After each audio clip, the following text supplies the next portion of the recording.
My name is Clayton Davis. I'm the Senior Awards Editor at Variety. Thanks for coming out today. Oh, thank you. Thank you for coming to see me and me only. I'm not here for anything else. That makes me feel good. We have some friends here. How'd you guys love hair? Quite extraordinary. So, let's talk to some people about it. First up, he plays George Raveling, Mr. Marlon Wayans.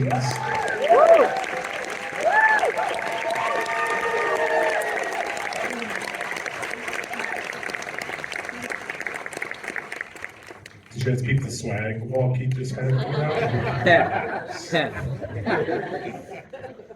He plays Rob, the great Jason Bateman.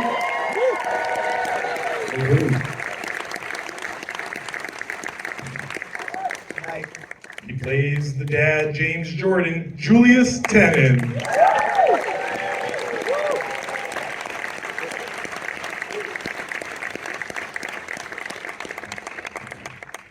The goddess herself plays Deloris Jordan, my auntie.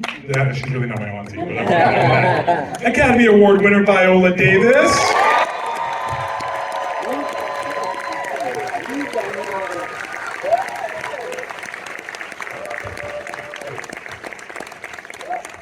All right, here goes. The director, the producer, the actor who plays Phil Knight, one of the most talented filmmakers of our generation, and he brings the story to life. Ladies and gentlemen, two-time Academy Award winner, Ben Affleck.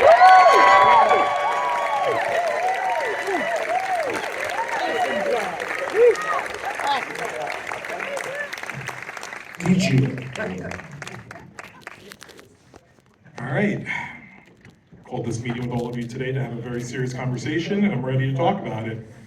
Start with you, Mr. Affleck. First feature film under Artist Equity. Congratulations, a great production company. I'll be honest, if you asked me 15 years ago that one of our best directors working today was going to be Ben Affleck, I wouldn't have guessed it. I wouldn't You're not alone, Mike. The first review I read of my first movie was, "I can tell you what my hat tastes like." That was a pretty good first line, actually. To go from Gone Baby Gone to Town, the Best Picture winner Argo, and now we're here. Proper it all. What does it feel like to bring this story to life? This was really an example of the old sort of adage, and if it was John Huston, whoever said first that directing is 90% casting. What I was interested in doing initially was really trying to make a movie about people who were having conversations with one another and what they thought and felt, and those are the kinds of movies that I'm most drawn to. Not that I like things to be cinematic and I like things to be visual, but it doesn't rely on IP or the kind of things which we're kind of increasingly being told, like, if you want to make your movie, you've got to have components X, Y, and Z, rather than just sort of like, well, these are people you're interested in and care about and make you feel something and think about something. And so I wanted to do that and really hold the audience's interest and make a movie that would inspire and move and cause people to think. But I just knew, like, in order to do that, it has got to be so expertly, brilliantly populated with the best actors possible, and I got them. So I'm really lucky, and that's why I'm sitting here.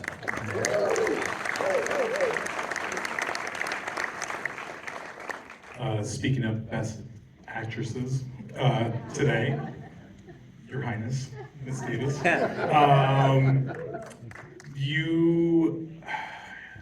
the way you can deliver a line can pierce your heart and just make you want to be a better person. The shoe is just a shoe until you step in it. Like, it's with me now, probably the rest of my life. I'll never be able to deliver it as profoundly as you do. But playing the mother of the greatest basketball player that ever lived. Also, I'm from New York and I'm a Knicks fan, so he was there when Patrick Ewing and John Starks were there. Any New Yorkers could then know pain that's pain watching them not have rings on their, thank you. Thank you, very few of us. Can you talk about playing this remarkable woman and interpreting her love and dream for her son that maybe he didn't even realize for himself? Well, it's like I wasn't playing the mother of the greatest basketball player that ever lived. I was just playing a mother. And I think what's important in our community, the African American community, and I'm looking at Deloris, who was born just around the same time as my mom, actually. Maybe she may be a little older than my mom. And with that entire generation of African Americans, their children were their dreams.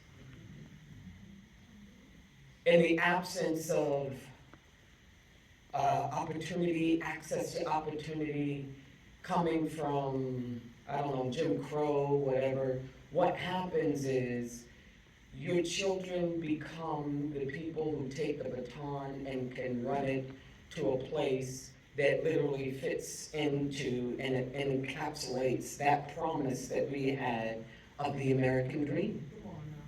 And I think that that is something that Deloris confidently kept within her. There are many people out there who don't have that. She somehow was born with something in her DNA that said, starts with two words that are very important. You can change it, but I deserve. And so, as I was going through the movie, I wasn't brought up with that. So it may sound like something very small, but from the moment that she was, in the scenes in Adidas and Nike or whatever, and just assessing the environment, asking the right pointed questions, what her objective, her driving need was, I am going to get my son what he deserves. Because that's my legacy. So in that sense, she was an absolute joy to play. I got the overflow of that. Because I felt like once I stepped away from Deloris, I sort of basked in that a little bit.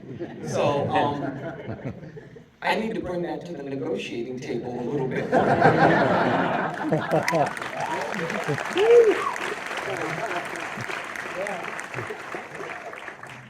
Julius, one of our finest actors working today, and you show what you can do with not all this screen time. You made this indelible impression, and I don't know if it's because we are aware of the eventual thing that will happen to Michael's father, but there's this humanity, and also just expertly showing me that you always listen to your wife and just let everyone go to her, and let her make decisions, too. Just keeps me grounded. Can you talk about playing, this man that meant so much to Michael Jordan? Yeah, it was a joy. Listen, here's a man who, these guys have heard me say it ad nauseum, but it's true. This man loved his family, but he loved his son a lot. And he was proud. He was a proud man.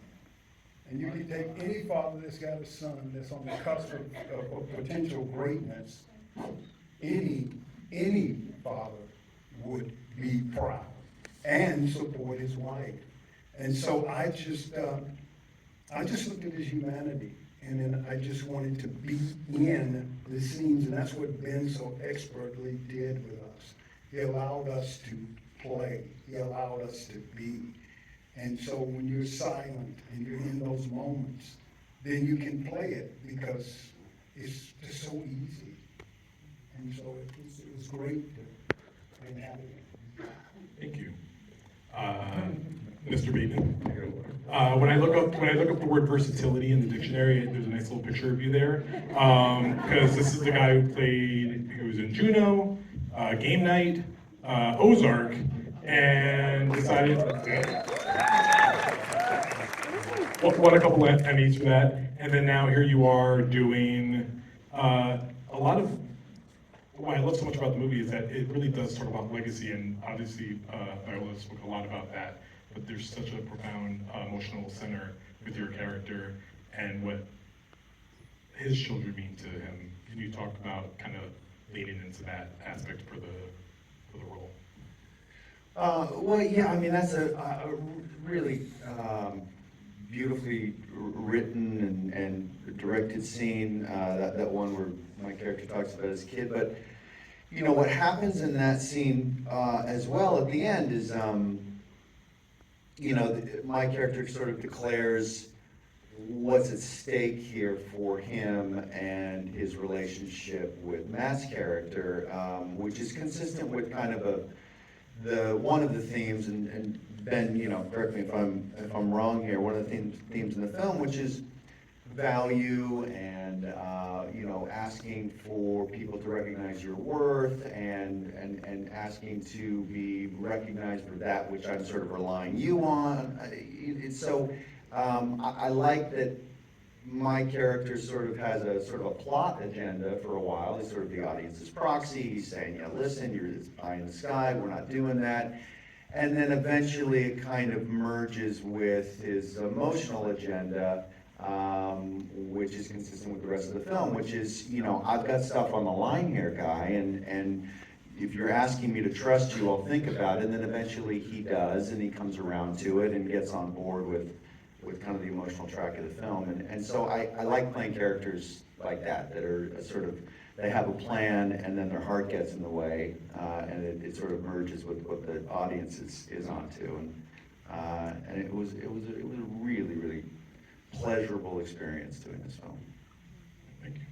And Marlon, sitting here with $1 billion of box office under your belt, with the scary movies, acclaimed performances, Requiem for a Dream, On the Rocks, you've really shown your range as an actor. I know it's very important for Michael Jordan that this part of the story be told. Can you talk about the research you did in order to convey that part that was so important to Michael? Thank God for YouTube. I got a call on Friday and I had to work on Monday.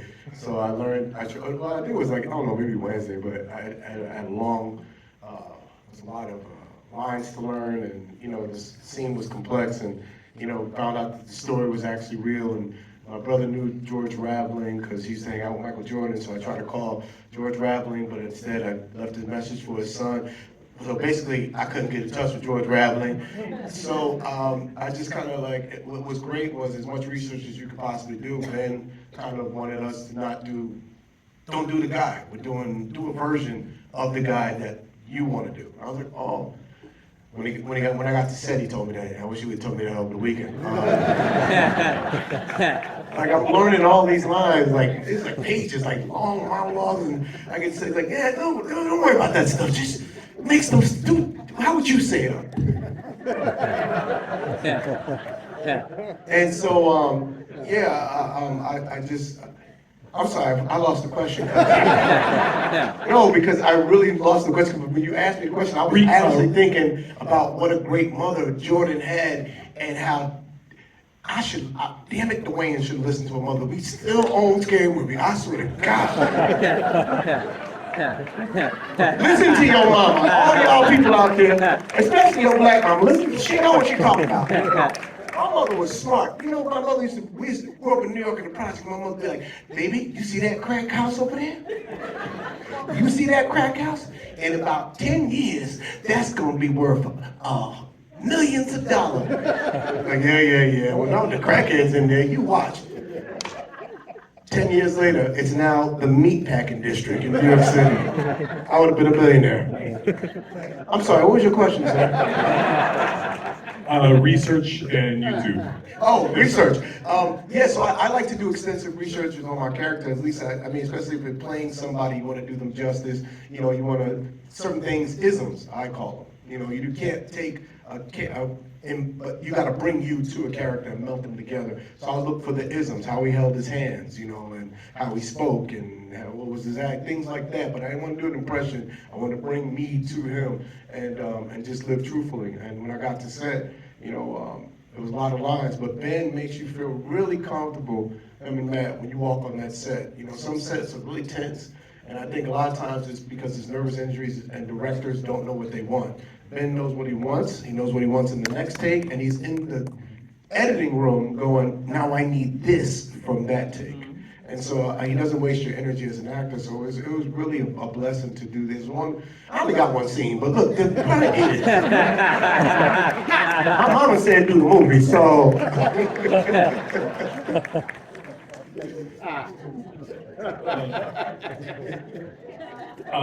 Ben, if you would indulge me for a second. I want to follow that, sure. Yeah. I would like to properly talk some crap about the people that are not here with us today. Matt Damon. Lazy actor. Yeah.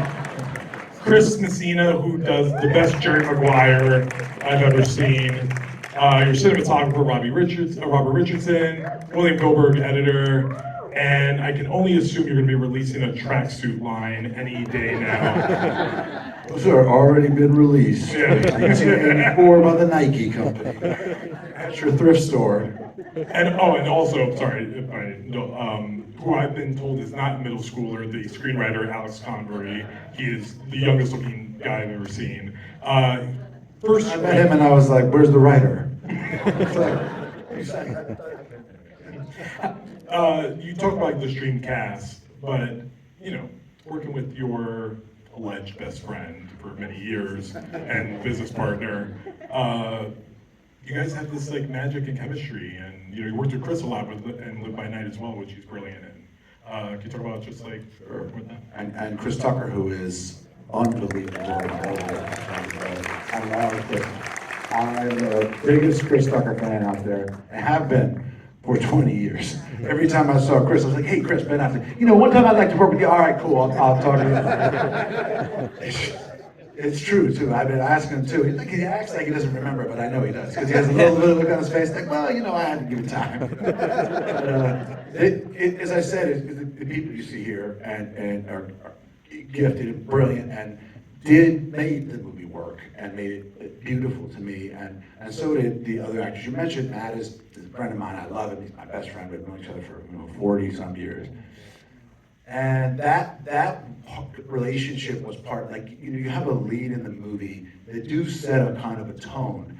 And Matt is we share a belief. And we've been, as you heard, there's on so many sets where it's just twice as hard to do your job, because the paradox of acting is that before you can even do anything that you want to do, you've got to find a way to just relax, just to be comfortable. Many times have you done something, I should have said that line, left the audition, and it's great in the parking lot, and it's like, my off-camera work is so good, and it's that thing of when it's like, okay, we're acting now, there's the slate, and now get nervous and seize up, go. And it's an added hurdle, and the big thing for me was just to feel like the director believed in me and liked what I was and wanted me to succeed. And that environment, and if you have great actors, forget about it. You really, it's like directing. There's no real directing. The directing is really in getting out of the way, which means the actors have to understand that you respect them and that you know what's good and that you're going to use it. There's the feeling of I did this stuff, I want you to see it, and right? And that belief, and it's love. I love what you're doing. I love this. You're making this movie beautiful, and it's wonderful. And that is what I do think Matt knew and felt and also believes.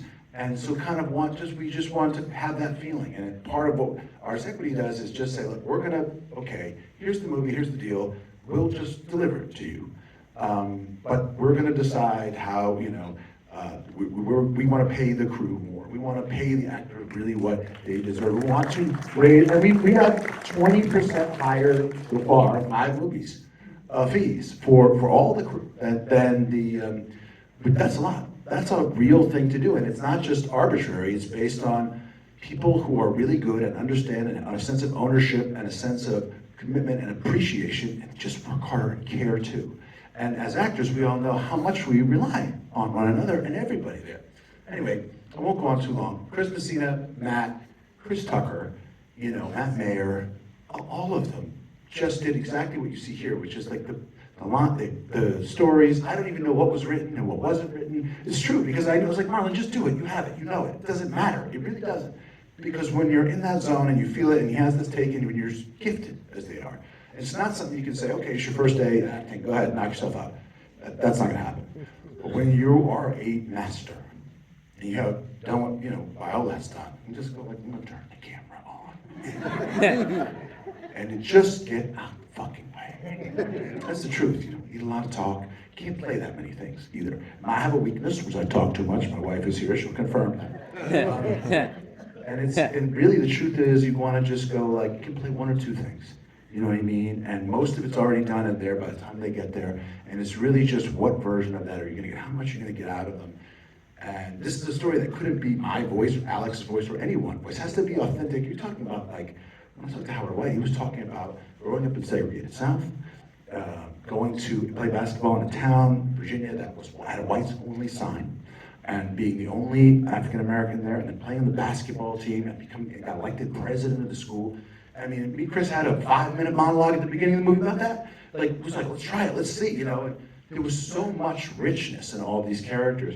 I just want everybody to feel comfortable, like, you know it better than me. That's the thing I notice. How many actors you work with who really do know the character better than you, because they've spent the time, they committed, they're investing their soul in this. The key to directing is, take advantage of the people who are better and smarter and can do the job better than you, and let them do it. It's just gonna, this is directed by me. I have one more question before I open up to the audience for a question or two. I have a saying that I like to use in my writing when I love a movie, the scene that proves it. It's the one that you're like, this is the meat, the potatoes of the movie, and it's the pitch. Everyone sitting there, Matt doing his pitch for Michael Jordan, and the cuts of the future of his life. It's just one of the most remarkable scenes of the year. Just for anyone seeing it or being part of it, could you envision that it would have had the impact that it does in the movie, because it really just brings it home?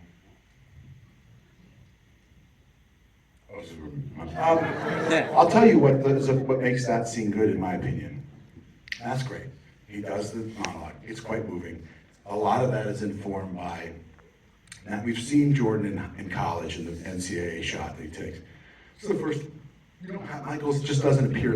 My feeling is that he's too big and too potent and too meaningful, and anything that you try to tell people, look, that's Michael Jordan. It's like, hey, this is Jesus. Doesn't look like Jesus. It's a lie. And I wanted that you had to feel real.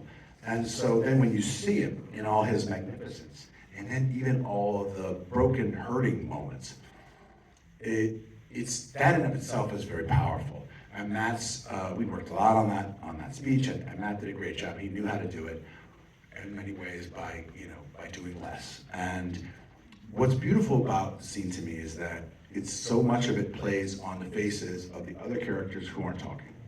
And each time you cut to each of them, you look at Julius and you see the pride and the hopefulness and the bursting sense that maybe a thing could be that he'd wanted to be, and his almost unbridled hope and ambition and dreams through his son, and it doesn't say anything. I mean, you cut to Viola, and the same moment that Julius is feeling is she's seems to be, it's like all great acting, it's a little bit inscrutable. You're not really totally sure, and that's what makes you go like, what is that? But you have to, like, Viola just played it in a way that was mindful of not whether he'd be great, but what is the price of greatness that her son will pay. It seemed to me like the thing, when she played it that way, it was like so many moments, oh my God, it's perfect, that's exactly what it is. She's not sitting there going, oh, will he get the contract, or is he gonna be the best basketball player? it's like, yeah, and what's it gonna mean for his life? And what is he gonna face? And then cut to Jason against the wall, and Matt uses the line that Ted told him, and it's that like validation of his friend and what he means to him, and I see you and I regard you. And you cut to Chris Tucker, so none of them speak. And Chris looks back, he just checks to see how the Jordans are. And it's like, are they reacting to this? And how is this landing? And it speaks his sort of, Howard's whole role in his life was going to this white jogging company, as many of the people at the time described it to me. You know, it was like, this is, you know, a lot of the lines come from the principles involved. And it was like, you know, this is not us. Trying to get African-American families coming, a lot of them from the East Coast, to come out here and convince them, hey, Portland is great, and this is what we do here. And the way they played it with such delicacy and, you know, tentativeness and what you show and what you don't, and a little bit of coded communication between Chris and the family.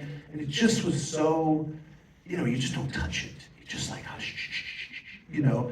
And all of those moments, they kind of speak much more than the line would. And so much great acting happens without talking. In fact, it kind of sometimes talking gets in the way of seeing into somebody's, you know, heart. And that was the beauty of that scene for me, is that what you feel for is what you feel what it means to each of the people there. Even, you know, Matt Mayer, this is one life's dream, is to make this great shoe. It's all he cares about. Really, you know, and this is it, it's the time. And he kind of pushes it a little too far, he wants to over-explain it, and, you know, Jason's like, no, thank you, you know, and it just, you felt all the delicate little human needs and concerns and fears that had nothing to do with what anyone was saying. Like oftentimes is the case, you know, we're saying things, we're going through the motions, we're exchanging pleasantries, whatever it is, but like the sign underneath is the things that we care about often so much, you know, and that's the level of actors that I had, which is why I was like, we're just gonna watch everyone here at the table, and it was a gift and a joy, and it was just a clinic in a.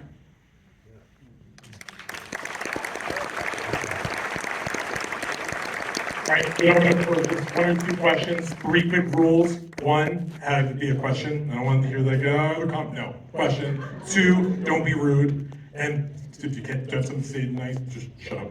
And 3, last post-war question, do not hand anyone a script. You better not even think of asking for anyone a script. All right, 3 rules, that's it. All of them. Miss right here with the red shirt. They're coming to you with the microphone. You don't have to scream. Who decided on that soundtrack? You know, I went into the playlist, which is on Spotify. That's an advertiser. They didn't help us on the movie, but which is, you know, where I just remember, it was, the gift of this is, even though I was 12, like actually you never really know the culture as well as you do that when you're 12 years old. You know what I mean? Like my kids tell me everything that's going on. Everybody on YouTube, every song, every remix, you know, I'm like, I don't have time for this. I never heard, but that's when you really think, you know, you're kind of tranced by the culture. And I remember it so well, the music video, MTV, the things that were happening. So that was the fun part for me. It was like, let me get that Roger and Zapp song. Let me find that Run DMC stuff that we love, you know. And it was also interesting, the theme of the movie, really about African Americans, entree really significantly, and particularly in the form of Michael Jordan, into the historically, exclusively white, moneyed power part of society that they had been obviously systematically, historically excluded from, and that, you know, the people that were breaking into this for the first time, you know, you had this still bifurcation. It wasn't like music is now, with hip hop and rap music kind of being the same as pop music. They were separate. I remember listening, I got a Houdini tape for Christmas. Cassette tape, for those of you out there, is a little thing. And I remember being told, like, you know, at home, like a lot of kids said a lot of racist stuff to me about those where I grew up, you know. And it was in a sort of predominantly black community inside a very heavy white community.